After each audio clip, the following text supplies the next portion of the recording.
예, 안녕하세요. 반갑습니다. 와운의 최영동 파트너입니다. 반갑습니다. 자, 어제 1부도 많이 시청해 주셨더라고요. 예, 감사합니다. 예, 2부도 끝까지 시청해 주시고요. 이번 2부 시간은 이제 다음 주죠. 예, 9월 2주차, 9월 9일서부터 13일까지 증시 일정들이 어떤 것들이 있는지 한번 좀 보도록 하고, 관련 종목군들, 그리고 좀 신경 써서 봐줄 만한 섹터군들, 이런 것들 짤막하게 얘기를 한번 이어가 보도록 하겠습니다. 자, 본격적인 시간에 앞서서 이벤트 안내 잠깐 하도록 하겠습니다. 예, 또 이벤트 안내 한다고 해서 끊지 마시고 끝까지 시청해 주시고요. 자, 일단은 와운의 주주클럽 VIP 방송, 파트너 방송 일주일 1만원 체험 이벤트입니다. 저의 유튜브 구독자 수가 많은 분들이 단기간 안에 많이 참여해 주셔서 1,000명 달성 기념으로 특별 체험 이벤트를 준비를 했습니다. 기존 VIP 방송을 일주일 동안 저와 함께 체험하는 시간이니까요. 동일하게 제공이 됩니다. 그래서 오전 1교시에는 하루 전략에 대한 이야기들, 그리고 오전장 장 출발과 함께 관심을 좀 가질 만한 종목에 대한 매수가 매도 문자 발송을 해드리고요. 오후 2시부터 4시까지는 당일 매매, 복귀, 그리고 전반적인 하루에 대한 정리, 그리고 다음날 있을 전체적인 시장에 대한 예상까지도 해보는 방송으로 알차게 꾸몄으니까요. 많이 참여해 주시고 뜨거운 성원 부탁드리도록 하겠습니다. 자, 그러면 이벤트 안내는 이 정도로 마무리를 하고요. 이제 본격적인 시간을 가져보도록 하겠습니다. 일단은 다음 주 주간 일정을 보게 되면 굵직굵직한 내용들이 상당히 좀 많습니다. 자, 일단은 9월 9일 날 월요일은 일본의 2분기 GDP 수정치가 발표가 됩니다. 이 수정치가 은근히 또 좋게 나오게 되면 지금 달러 약세, 금리 인하로 인한 달러 약세, 그리고 경기 침체에 대한 부분들로 인해서 다소나마 좀 어지럽게 움직이는 미증시를 또 좌지우지할 수 있는 그런 요소이기 때문에 일단은 일본의 2분기 GDP 수정치, 그리고 그에 따른 엔화 환율에 대한 움직임들을 좀 체크를 해야 되지 않겠느냐라는 생각이 좀 들고요. 뭐 테마적인 부분들, 뭐 이슈적인 부분들로 놓고 보게 되면 유럽 당뇨학회가 9월 9일부터 9월 10일까지 다음 날까지 이틀 동안 열리게 열릴 예정입니다. 그리고 지표를 보게 되면 미국 뉴욕 연준 8월 소비자 기대 인플레이션 지표가 발표가 되거든요. 그러니까 이게 9월 11일 날 있을 8월 CPI 발표에 앞서서 이제 9월 9일 날 나오는 지표이기 때문에 우리가 8월 CPI를 예측하는 데 있어서 뭐 생각보다는 약간은 좀 바로미터 역할을 해줄 수가 있다라고 보시면 될 것 같고요. 그 다음에 10월 10일 날은 뭐 다른 것들은 그렇게 크게 신경 쓸 만한 것들은 없는 것 같아요. 뭐 물론 이제 미국제 3년물 입찰 이것도 신경을 좀 써야 되겠죠. 완판이 되느냐 안 되느냐. 그리고 이슈적인 부분들로만 놓고 보게 되면 아무래도 해리스 트럼프의 1차 TV 토론회가 예정이 돼 있습니다. 뭐 일단은 기본적으로 해리스와 트럼프의 이 벌수수 구도 자체가 상당히 좀 박빙으로 흘러가죠. 그리고 주말 동안에 나왔던 뉴스들을 좀 보시면 아시겠지만 전직 의원들이 해리스를 지지를 하는 뭐 성명들까지 좀 나옴으로 인해서 우리가 뭐 이렇게 여러 가지 미디어를 통해서 알고 있는 내용들로만 놓고 보게 되면 해리스가 굉장히 좀 잘하고 있구나 라는 것들로만 우리가 좀 알 수가 있을 것 같기는 한데 그럼에도 불구하고 여전히 뭐 트럼프의 인기는 생각보다 샤이 트럼프가 많아요. 그리고 이번 TV 토론을 통해서 과연 중도층이 어느 쪽으로 넘어가느냐 굉장히 좀 결정을 지을 수 있는 그런 이제 큰 이벤트가 아닌가라는 생각이 좀 듭니다. 만약에 뭐 해리스나 트럼프 어느 쪽으로 기운다라고 하게 되면 뭐 해리스 측에서는 뭐 신재생명 관련된 종목군들, 뭐 전기차 관련된 종목, 2차원자 관련된 종목군들 이런 종목군들이 조금 더 수혜를 받을 수 있다라는 쪽으로 보는 거고 만약에 트럼프 쪽으로 시장에서에 대한 분위기가 만약에 휩쓸린다라고 하게 되면 약간은 좀 전통적인 산업에 관련된 종목군들로 또 수급이 유입이 될 수 있는 그런 상황들이기 때문에 뭐 지금과 같이 시장 자체가 어지럽게 운영이 되는 이 구간에서는 약간 좀 개별주 모멘텀들을 가지고 그러니까 개별 장세죠. 그러니까 개별 장세로 넘어갈 수 있는 상황이고 여전히 뭐 이어지고 있는 상황들이기 때문에 그런 부분들로 놓고 봤었을 때 미국 대선의 TV 토론은 굉장히 좀 중요하다라고 볼 수가 있고요.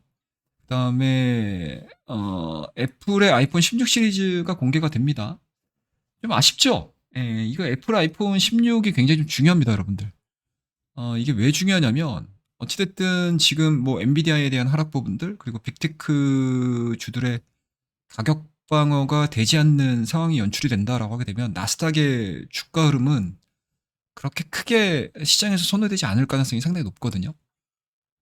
그런 와중에 애플의 아이폰 16에 대한 기대감들이 좀 크다라고 하게 되면 애플의 인텔리전스를 기반으로 한 AI 폰의 출시이기 때문에 교체 수요? 그리고 그동안에 AI가 과연 돈벌이가 되는 거야 도대체? 수익성이 나오는 거야 도대체? 뭐 이런 것들에 대한 뭔가 시장에서에 대한 의문이 상당히 좀 많이 드는 시점이잖아요. 근데 그런 부분들을 좀 미약하게나마 또 불식시킬 수 있는 이슈이기 때문에 애플의 아이폰 16 시리즈 공개와 더불어서 시장에서에 대한 반응 흐름들도 좀 지켜보셔야 된다라고 말씀드릴 수가 있을 것 같고요. 그 안에서 좀 보시게 되면 기존의 폴디디 줌 채택 모델이 지난 아이폰 15에서는 한 개 모델이었거든요. 거의 뭐 프리미엄급에서 한 개 모델 정도만 폴디디 줌 채택을 했는데 이번에는 두 개 정도가 이 폴디디 줌을 채택을 했습니다.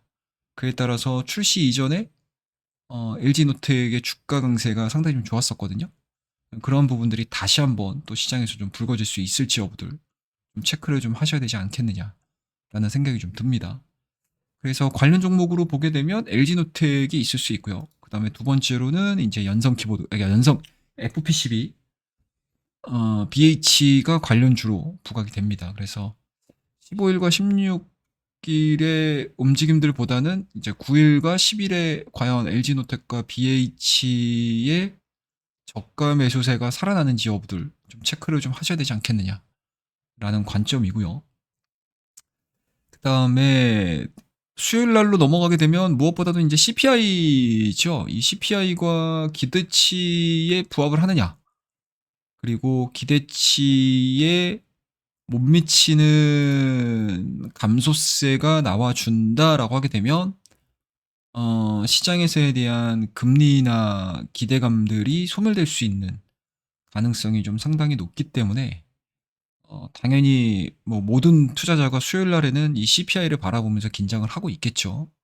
근데 지금 전반적인 소비 물가를 놓고 보게 되면 시장의 예측치를 그렇게 크게 벗어나지는 않을 것 같습니다. 그리고 오히려 너무 약화가 됨으로 인해서 금리 인하를 또 급진적으로 하게 되면 앞서서 언급드렸듯이 엔캐리 청산에 대한 리스크, 그 다음에 오히려 뭐 경기 침체, 경기 우려 이러한 부분들이 또 부각이 될 수 있는 상황들이기 때문에 지금은 소비자 물가 역시도 너무 급격한 변화가 나오지 않기를 바라는 게 현 시장의 심리가 아닌가라고 저는 생각을 하고 있습니다.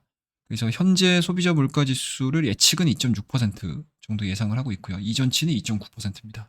그래서 예측치 수준에서 움직여준다라고 하게 되면 저는 개인적으로는 그동안에 시장의 하락 부분들을 온전히 되돌리기에는 뭐 쉽지는 않겠지만, 뭐 물론 금리 인하가 있는 상황들이기 때문에, FOMC가 있는 상황들이기 때문에 돌리기에는 좀 쉽지는 않겠지만, 그래도 하방 경직성을 보여줄 수 있는 이벤트로서 좀 작용할 수 있는 가능성이 상당히 좀 높지 않겠느냐라고 보고 있습니다. 자, 그 다음에 이제 목요일 날로 넘어가서 보게 되면 일단은 우리나라로 보면 선물 옵션 동시 만기일입니다. 선물 옵션 동시 만기일이 이제 변동성이 좀 클 수 있는 날이기 때문에 국내 대형주들의 저가 매수세가, 그러니까 그동안에 많이 빠졌던 부분들로 인해서 저가 매수세가 들어옴으로 인한 주가 상승을 예측해 볼 수도 있다. 그러니까 쉽게 얘기해서 그동안에 많이 올랐다라고 하게 되면 선물 옵션 동시 만기일에 좀 빠지는 경향들이 좀 상당히 좀 강하고요. 그리고 그동안에 주가가 좀 많이 빠졌다라고 하게 되면 좀 기계적인 매수세가 들어옴으로 인해서 주가를 좀 끌어올릴 수 있는 그런 역할들도 할 수 있는 상황들이다라고 보시면 될 것 같고, 하지만 여전히 변동성이 클 수 있는 부분들이다라고 생각을 하셔야 돼요. 그 다음에 유럽 중앙은행의 기준금리 발표가 좀 있습니다. 그리고 그 다음날 전날에 있었던 CPI와 더불어서 미국의 생산자 물가 PPI도 발표가 예정이 돼 있는 상황들이기 때문에 뭐 이 부분들 좀 체크를 하셔야 될 것 같고, 그다음에 뭐 늘 최근 들어서 이 미국의 고용 지표와 관련된 내용들이 시장에 상당히 영향을 많이 미치고 있습니다. 그래서 지난 금요일 날 같은 경우도 고용 보고서가 썩 시장에서에 대한 해석 부분들로 보게 되면 그렇게 좋게 해석이 된 것 같진 않아요. 그런 부분들에서 놓고 봤었을 때 주간 실업수당 청구 건수가 늘었느냐 줄었느냐 이런 부분도 좀 체크를 해야 되겠죠. 그리고 미국채 30년물 입찰이 이제 목요일 날 있습니다. 그다음에 뭐 개별적인 이슈들로만 놓고 보게 되면 그렇게 크게 신경 쓸 만한 것들은 아직은 좀 눈에 띄지 않는다라고 볼 수 있고요. 그리고 13일 날에는 일본의 수출입 물가 지수, 그다음에 미국의 수출입 물가 지수, 그리고 미시간대 소비자 심리 지수 요게 예정이 돼 있고, 그리고 개별적인 모멘텀들로 놓고 보게 되면 드디어 에스모 유럽 종합학회 13일서부터 17일까지. 뭐 물론 이제 그 이전에 제약바이오 종목군들이 이 유럽 종합학회를 앞둔 상태에서 관련 종목군들 초록을 발표를 한 관련 종목군들에 대한 기대감들이 상당히 좀 많았었던 거는 사실이었어요. 근데 여기서 이제 종합학회에서 과연 이제 본격적인 모멘텀들, 그리고 해외 기업들과의 뭔가 뭐 세일즈 포인트가 좀 나와준다. 그리고 발표하는 데이터에 대한 시장의 기대치들이 어느 정도 반영이 되는지에 따라서 또 개별적으로 관련 종목군들에 대한 변동성들이 나아질 수 있는 가능성이 상당히 좀 크기 때문에 뭐 앞서 주초에 있었던 유럽 당뇨학회보단 오히려 주 말에 있을 이 에스모와 관련된 종목군들에 대한 수급 부분들이 어떻게 전환이 되는지, 유입이 되는지, 또는 실망감이 이어지면서 차익 매물들이 좀 나오는지, 이런 종목군들을 좀 체크를 하셔야 되는 그런 이벤트가 아닌가라고 생각을 하고 있습니다. 그에 따라서 뭐 대략적으로 좀 정리를 좀 해보게 되면 앞서 언급드렸듯이 아이폰 16 시리즈 이와 관련된 종목군들, 그다음에 이제 해리스 트럼프 관련주 변곡 가능성, 좀 양분된 가능성, 이 부분도 좀 체크를 좀 하셔야 될 것 같고요. 그리고 에스모 13일부터 17일까지 이어지니까 주 말서부터 좀 준비를 하셔야 된다라는 거. 그다음에 18일 날은 FOMC 금리 결정, 그리고 19일 날 그 다음 날 바로 BOJ 가 좀 있습니다. 그래서 엔화 강세 속 엔캐리 청산 우려 재부각이 될 수 있는지 여부들 좀 체크를 해야 되겠죠. 그러면은 실질적으로 금리 결정보다는 오히려 금리 결정 이후에 우에다 총재의 또 발언 수위를 또 신경을 좀 쓰셔서 좀 보셔야 되지 않을까라는 생각이 좀 들고요. 그다음에 좀 10월 달로 넘어가서 보게 되면 10월 10일 날 있을 테슬라 자율주행 로보택시 공개가 있기 때문에 뭐 자율주행 관련 종목군들은 아마 10월 10일까지는 계속적으로 관심을 좀 가지시면서 좀 보셔야 될 이슈가 아닌가라는 생각을 좀 가지고 있습니다. 그 다음에 10월 10일 자율주행 로보택시 공개 이슈가 끝나게 되면 우리나라는 이제 10월 금융통화위원회로 넘어가게 돼 있습니다. 또 10월 달에 금융통화위원회의 금리 결정, 그러니까 FMC를 다 겪고 나서 열리는 금통이기 때문에 우리나라도 한 차례 정도 금리 인하를 좀 결정할 수 있지 않겠느냐라는 기대감들이 또 들어설 수 있습니다. 그 부분도 좀 체크를 좀 하셔야 될 것 같고요. 그리고 앞서 언급드렸듯이 10월 달에 자율주행과 관련된 종목군들 중에서 뭐 제가 개인적으로 눈에 지금 계속 추적을 하고 있는 종목은 현대오토에버라는 종목입니다. 이 부분들 차트 움직임들을 지금 보시게 되면 1년 동안의 움직임들이 그렇게 크지 않았어요. 예. 그러니까 연초에 출발했었을 때 가격 자체가 21만 원대 출발하면서 상당히 좀 기대감들을 좀 많이 모았었는데 그동안에 자율주행과 관련된 그리고 현대오토에버와 관련된 모멘텀들이 전무하다 보니까 주가에 대한 흐름들을 좀 보시게 되면은 이제 레벨 다운이 된 상태에서 이러한 박스권 내에서 지금 진행이 되고 있는 상황들이거든요. 그러면은 10월 달에 로보택시를 앞둔 상태에서 과연 정말 징글징글하게 움직였었던 요 박스권을 강하게 돌파를 시킬 수 있을지 여부들 좀 체크를 좀 하셔야 될 것 같고, 이 박스권 하단에 내려오게 되면 언제 그랬냐는 듯이 언제든지 이 현대오토웨버 같은 경우는 또 올라가는 경향들을 좀 많이 보여주고 있어서 이러한 부분들을 좀 관심을 좀 가지고 계신 분들 같은 경우는 이 종목을 좀 눈여겨보자라고 말씀드리고, 나는 뭐 작은 종목들 보는 게 오히려 훨씬 더 좀 유리해 보여 라고 하시는 분들 같은 경우는 아무래도 이제 자율주행 섹터 내에 있는 중소형 종목군들에 대한 흐름들을 좀 지켜보시면 좋겠죠. 뭐 일부 종목군들 말고는 몇 개 없습니다, 우리나라. 뭐 인포뱅크, 뭐 프런티어, 뭐 모트렉스, 모바일 어플라이언스, 그다음에 뭐 라닉스, 그다음에 이제 라이다 쪽으로 보게 되면 SOS램, 라이콤 이런 종목군들이 사실은 자율주행을 좀 대표하는 그런 종목군들이니까 이런 쪽에 과연 테마의 대장주가 나와줄 수 있을지 여부들 좀 체크하면서 좀 지켜보자라는 의견을 말씀 좀 드리면서 9월 2주차의 주요 일정들은 요 정도만 정리를 하고 넘어가셔도 그렇게 크게 무리가 없으실 것 같고요. 여전히 시장의 방향성이 상당히 조금 모호하게 흘러가고 있습니다. 그에 따라서 물론 지수의 저점이 어느 수준에서 잡히느냐도 중요하겠지만 뭐 저점 잡힐 때까지 우리가 그러니까 손가락만 빨고 있을 수는 없는 상황들이기 때문에 개별주 장세에 좀 대응을 하실 수 있는 전략들을 좀 잘 세워 놓으셔야 되고요. 그리고 관련 종목군들이 나올 때마다 조금 짧게 치면서 계좌 관리를 좀 용이하게 할 수 있는 그런 시기로 활용을 한번 해보자라는 전반적인 시장 전략들 얘기해 드리면서 오늘 2부 방송은 이 정도에서 마무리를 하고요. 다시 한번 요 주주클럽 파트너 방송 만원의 행복 체험 기간 다시 한번 강조해서 말씀드리면서 많은 참여와 뜨거운 성원 부탁드리도록 하겠습니다. 자, 그러면은 오늘 방송은 이 정도에서 마무리를 하고요. 다음 시간에 더 좋은 내용들을 가지고 여러분들에게 찾아뵙도록 하겠습니다. 자, 오늘 내용이 괜찮으셨다면 구독과 좋아요, 알림 설정 부탁드리도록 하겠습니다. 감사합니다.